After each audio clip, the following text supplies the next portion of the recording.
All right, well, we'll go ahead and start and then more people might come in, but I'm Taylor. I'm the 4-H program assistant. I think I know pretty much all of you, so it's good to see you guys. Hope everyone's doing well, staying safe and healthy. We have Alyssa Welte here, and Alyssa was a 10-year 4-H member in Vanderburgh County, and she's going to give a workshop on designing the perfect poster. Okay, if you guys have any questions while she's talking, she's going to mute everyone, but while she's talking, if you have a question, just type it over in the chat box, okay?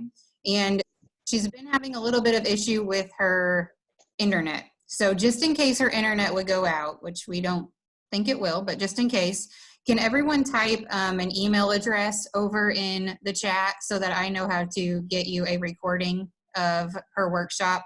Just in case that would happen, okay? And you can send it to just me or you can post it for everyone to see, whatever you wanna do. All right, and so I'm gonna let her take over. And again, if you have any questions, just type them over there in the chat and then she can answer those when she gets done with her presentation. All right. All righty. Okay, can everybody hear me? Give a thumbs up if you can hear her. Okay, sounds good. Let's see. Okay, we'll get this started. So like Taylor said, my name is Alyssa. I've been out of 4-H about 10 years now, but I took posters every year that I was in 4-H. And my mom and I have put this together. We've done it a couple times now. So if you ever have any questions, feel free to, like Taylor said, put it in the chat box. I've also got my email at the end. So while you guys are working on your projects later this spring and summer, definitely feel free to reach out if you have any questions. So first things first, when you are making your poster, really when you're doing any 4-H project, always read your 4-H handbook. So this, you can get a paper copy from the extension office, but you can also get it online. So on page 7, that's where you're going to find all your guidelines about posters, display boards, education displays, notebooks, everything. So some requirements. Let's see. Okay, so your poster needs to be 22 inches high by 28 inches wide. So that's your standard poster board. And it also needs to be displayed horizontally. So that would make it wider than it is tall. Posters must be covered with a clear acetate or plastic, and it also must have additional backing. So you can get clear plastic sleeves and those cardboard backings from the extension office for about 50 cents a piece. That's usually the easiest way to go. But there are some other options like styrofoam boards, 1/4-inch plywood, things like that.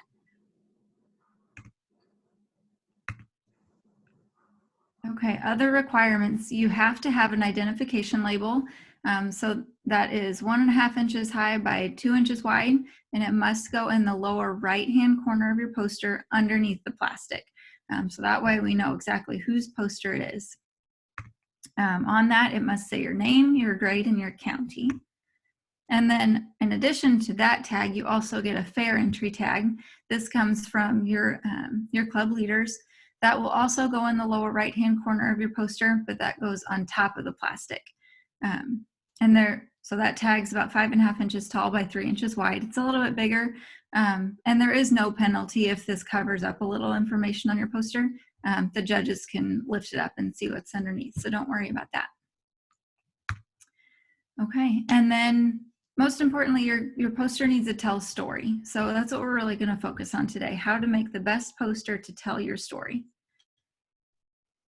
Again, with the requirements, also always check your handbook for specific requirements or topics for your poster. For example, the photography posters have really specific guidelines. And then there's some other projects like the cat poster where there's just free reign. You can do whatever kind of topic you want. So these are a list of some of the projects that have really specific guidelines, but again, every project you're taking, read that handbook. Some of them are bicycle, child development, communications, corn science, entomology, family camping, fire safety, floriculture, and forestry. So if you're signed up to take any of those, really make sure you read those guidelines. the other poster projects that are a little more free reign, you can do whatever kind of topic you want to do. Mostly it's the animal posters. So beef, boar, goat, cat, dairy, dairy goat, dog, rabbit, horse and pony, llama, poultry, pygmy goat, sheep, and swine. And one thing, if you're still looking for projects to do or wanting to pick something new, the animal posters, you don't have to exhibit that animal. So if you've always been interested in sheep, but you just don't have the ability to have sheep at your house, you could always take the poster and learn a little bit about there. Okay, so here's where we get to the good stuff. Supplies for making poster. You obviously need your poster board. Paper, I like to use scrapbooking paper, and we'll talk about where you can get all that kind of stuff. Rubber cement, that's definitely my glue of choice. It doesn't wrinkle the pages, it dries really well.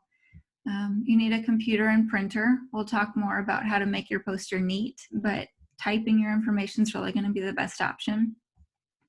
A good yardstick helps. That keeps everything straight and in line, makes it look really neat. Letters if you want. So down here you can see the Cricut machine, if you have one of those. If you want to use stickers, print your titles, things like that. And then having a really good pencil and eraser. So with that one, definitely test out your eraser on some scrap paper because it really helps to make little marks on your poster and then go back and erase it later. More supplies, scrapbooking cutters and scissors. So if you ever wanted like a fun design on your borders, you can get some of those fun scissors. Backing for your poster and the covering. Like we said, you can get that at the extension office. And then creative ideas. So that's where it all comes from. How to make your poster really creative so it stands out. So when you're looking for your supplies, take advantage of coupons and sales. Hobby Lobby, Michael's, Joann's, always be looking out for those online in the apps. If you ever find a really good furnitures, things like that, so you always have them handy. And you can also check some of them you can use at other stores. So I think Hobby Lobby, you can take Hobby Lobby coupons, use them at Joann's, so then you could stock up on things like your paper cutter and scrapbooking paper, things like that. So when I'm designing my poster, if I have all my ideas, I'm trying to figure out what color I want to use. So I like to use the color wheel. So I usually pick about 2 or 3 colors. It usually looks a little bit neater than using a whole rainbow of colors. So there's 3 different ways I like to use the color wheel. You can do a monochromatical scheme. So that would mean picking one color like blue and then picking 2 or 3 shades of blue. You can use opposites. So if I want to use blue, I go across the color wheel and that lines up with orange. So you can use blue and orange. And then colors that are next to each other. So I could do blue and green or blue and purple. So you can always just play around with different colors and see what catches your eye. Okay, so poster colors. White's really the most common. Almost all your posters you see at the fair will be white. You can use colored poster boards. We've got, here's an example here. I used a yellow one. It's not too bright that it's really distracting, but it does give that pop of color. Just be careful with your neon colored poster boards. Sometimes those get really distracting and then it's hard to see all the information. Because most importantly, you want people to learn from your poster. So you want them to be able to read what's on there and learn something. Okay, so whenever you're making your poster, you want to pick your topic. Choose something that's age appropriate. So for example, in the swine project, something like breeds would be more like a 3rd through 5th grade topic. A really in-depth look at a disease state, that's more of a high school level. So if we see that if the judge sees that your topic isn't really age appropriate, they might dock you a couple points. So make sure to look into that. Try to figure out what you want your poster to convey. Do you want it to be informative, motivational, a celebration? And then you can get some ideas that way. And again, read through your 4-H manual, brainstorm a couple ideas, get some input from others. If you have other 4-Hers that you look up to, you could ask for their opinion. You could talk to your club leaders, anybody. They'll always be there to give you some good input. Titling your poster. So some projects do require a specific title, like the photography poster, you have to have exactly what they want. Others, you can come up with your own title. So try to make it catchy. It can rhyme, it can be a quote, just make sure to give credit. Just be creative. So down here, what to do with pig poo. So it's kind of silly, but it catches your eye. And then you can always use those sticker letters or Cricut letters just to make your titles look really neat. Here's another example of one of my cat posters, a play on words. I titled it Jerry Catrix, Caring for My Aging Cat. Extra, extra, read all about it for a poultry poster. Put some pork on your fork. Got a little rhyme with that one. This cat poster, I used a quote, "One cat just leads to another" by Ernest Hemingway. South Down, the new kid in town. So those are just some examples of things I've done. I would avoid handwriting your information unless you're really good at like calligraphy, something like that. Just looks neater that way. So really with any of your information, we'll talk more about the body of the poster later. But I would type everything. Handwriting could just get kind of sloppy. So once you've got your topic and your title, you want to research all of your information. So you do need to have a reference list to let the judges know where all of your information came from, and make sure you're giving credit to the original author. So that may be a website link, an interview, a book, a magazine. Just make sure that you're letting us know where that information came from. So if you do not cite your sources, that may affect your ribbon. So you may have a grand champion poster, but you don't, or champion, sorry, but you don't cite your sources. You might get docked down to a reserve champion or something lower. So when you're putting your references on your poster, you can put it on the back. Sometimes people just slide in a piece of paper in that plastic sleeve, or you could put it on the front. So this one kind of at the bottom middle, the website links are put right there.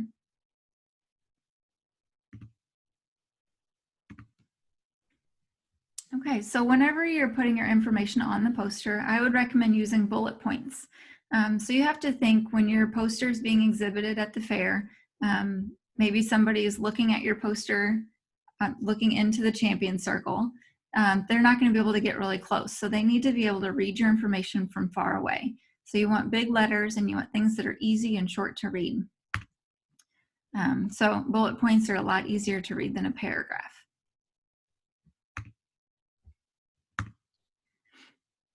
And whenever you're figuring out your letters for your poster, I would make the title bigger than the rest of it so it really stands out. Again, type all of your information and then make sure your font is large enough and easy to read. So, it's kind of fun to use those curly, fun fonts, but it's not as easy to read from far away. So be aware of that. Here's just some guidelines on how big your font needs to be for different viewing distances. I would recommend at least like 14, 16 font for your information just so you can read it really well. And then you can use letter stickers, anything like that. When you're choosing your font to print, black is usually the easiest. So for all the body of information, black is just the easiest to read. You could always, there may be times where you could use like a dark blue, dark green, something like that. Personalize your poster, so make it yours. If you're artistic, you could draw a picture. If you're really good at photography, put some of your personal pictures on there. Anything to make it appealing and just really personal so we can get a sense of who you are, and that just makes your poster look more fun. Trying to balance out your poster is really important too. So if you have a picture on the right, I would put a similar size picture on the left. So you can see this poster is really good about balancing. If you were to cut it in half, each side kind of mirrors each other on the information. Sometimes asymmetry works too. So this one's not necessarily the same on both halves. You could always lay it out different ways, and before you glue it down, take a picture, rearrange it, take another picture, and see which one you like better. Adding borders around your information can make it look really fun. So that's where you use that paper cutter to get really straight lines, and you can choose all your fun colors, and then just play around with how, like this one has 3 different layers of paper behind it. You can always have fun like that. And again, purchase that paper cutter. That's one, get it on sale. It'll be one of the best purchases you ever make, because you'll always use it on all your posters. Okay, so once you've got all of your stuff put together, you need to actually assemble your poster. So this is where I would get your yardstick out. Use that to mark the center of your poster so you can make sure everything's in line. I used to make a line kind of across the top, so I made sure my title was straight and I put all the letters on evenly. Use that rubber cement. Again, it's just really smooth. Usually leaves a better finish than something like Elmer's glue. And then use your pencil to mark locations where you're going to place items. And then you can always go back and erase those pencil marks. Okay, so I used to use like letter stickers or my Cricut letters. So in order to make sure it was really centered, I would take my yardstick, find the center of the poster, which would be 14 inches across, and put a little mark there. And then you have to count your title. So how many letters, spaces, punctuation marks, everything. And then find the middle of your title, line it up with the middle of your poster board, and kind of work your way out. So that's definitely one. Use your pencil and mark it out before you glue it all together. So here, that M and the G were the center, and then I can make sure that all my letters around it are even. Just some more tips. Don't make your poster too loud, but also don't make it too boring. I know that's kind of a hard thing to balance, but that's why you want to lay it out before you glue it all together. So this is just a good, it's kind of a simple poster, but it's still interesting enough you want to read it. We've got that personal picture of my cat. I've got the diagram, and it's really neat with the colors and the lines. You can use different material like twine, foam, things like that. This one uses twine to point to the different parts of the animal. Here's another one. They use some burlap, and it looks like they even have a little bit of hay on there as well. So that makes it really interesting.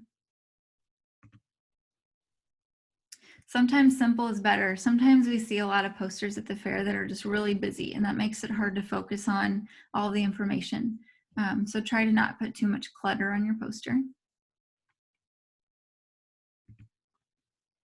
And then this is just something I personally do. It's not a rule or anything, but I like to leave about 1/2 inch to 1 inch around all the edges where I don't put anything.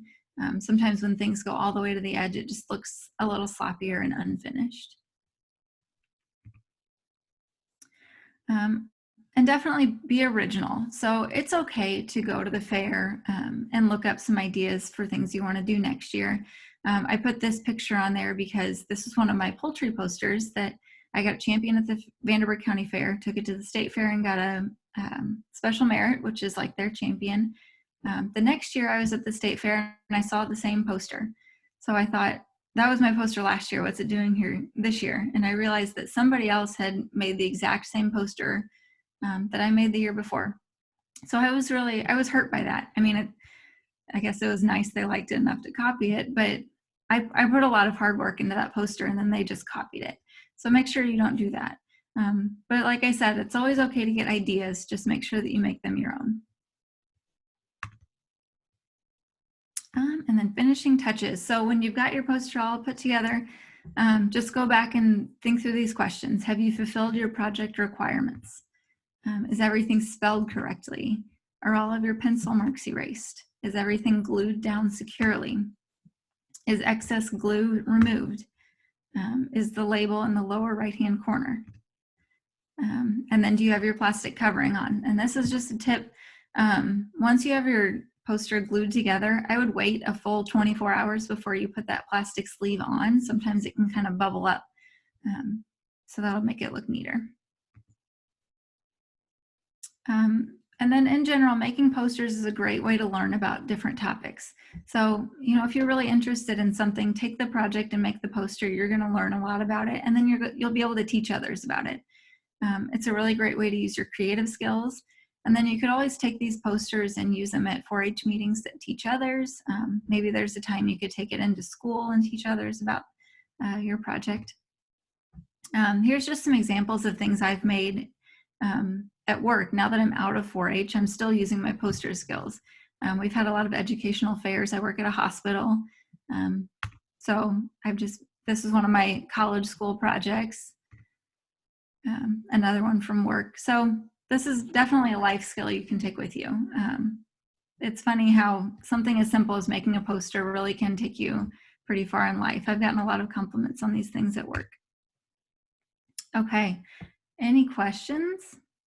Let's see if I can get to the chat. Okay, what kind of cement do I use?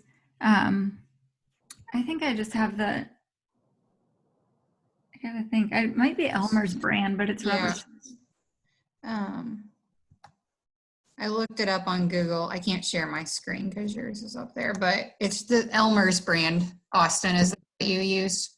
Yeah, that's what we used. I don't know why. Then it bled through. Huh. I wonder, I don't know if you put too much on or maybe your paper was just really thin. Thin, that's what I was thinking too. Maybe thin paper. Yeah, I like to use more of a cardstock thickness. We use cardstock. Oh, it's good. Huh. I don't know. Bad batch of rubber cement. Yeah. That's the kind that we always use too, is the Elmer's. That's the brand that we use. Yeah. Anybody else have any questions? Do I need to, let's see.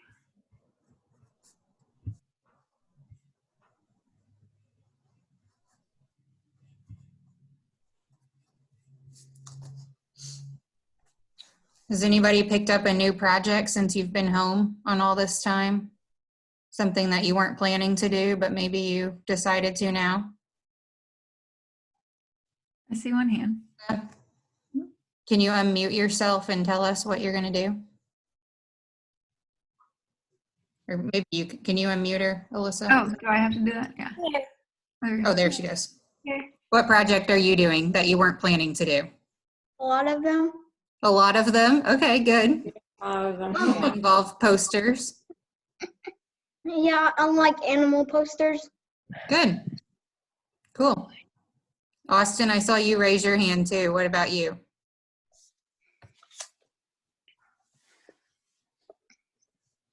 Yeah, I got confused. It was something we just started this year. So we thought of it earlier, but. Okay, so you just decided to do it?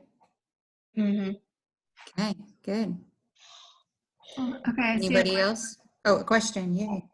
Where do you get a paper cutter? So that's something you could get it at Hobby Lobby, Joann's, any of those craft stores. I bet you could order one on Amazon. Let me see if I can get back to this. I think I have a picture of one in my PowerPoint. I'll pull that back up.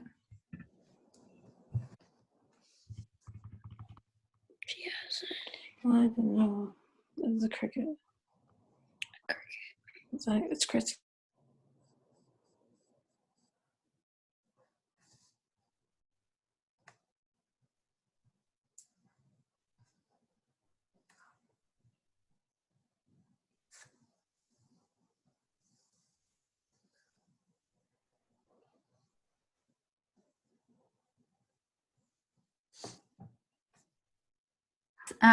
This paper cutter, kind of like, I don't know if you can see my mouse, but it's on the left side of the screen.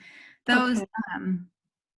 I'd say they're probably $15 or $20 maybe, but then that's something I would use a coupon on if you have a 40% off at Hobby Lobby or something. Okay. One of those.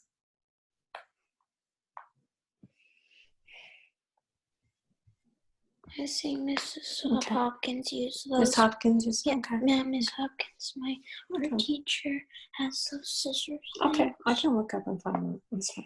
Anybody else have any questions or anything you want? comments or anything? No. Oh, Yes. someone asked. Okay. Yeah, I'm recording this, so I'm going to have it, and I will, I'll probably send it out to all of our Vanderburgh County 4-Hers, just so that they have access to it. But you should get a copy of the recording through email. I could always send out the PowerPoint too, if anybody wants that. that would be helpful. yes, yes. Okay. Yes. Say yes. Yeah. Yes, please. Yes, yes. Okay. Yes, Yeah, I'll send please. it to Taylor. Ask her if the letters, does it matter? You can use any size letters on the posters. Can we use any sets of letters? Yeah. So whenever you're picking your letter size, I would make your title bigger than the rest so you can see it's clearly the title. And then any other letters, just make sure it's big enough. If you stand back, you can read it. Like I said, a lot of people you can't stand right really close to it when it's displayed at the fair. Okay.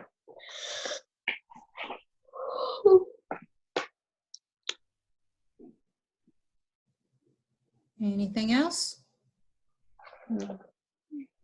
Good. Okay, thank you all for joining us tonight. If you think of any questions, you can email me or get a hold of Alyssa, or you can email her. Her email was on there, so. It's helpful. Okay. Okay. Thanks for jumping on. Okay. Okay, Bye, thank you. guys. Bye. Bye. Thank you. Wave. Bye. See ya. There we go. Then we leave. There.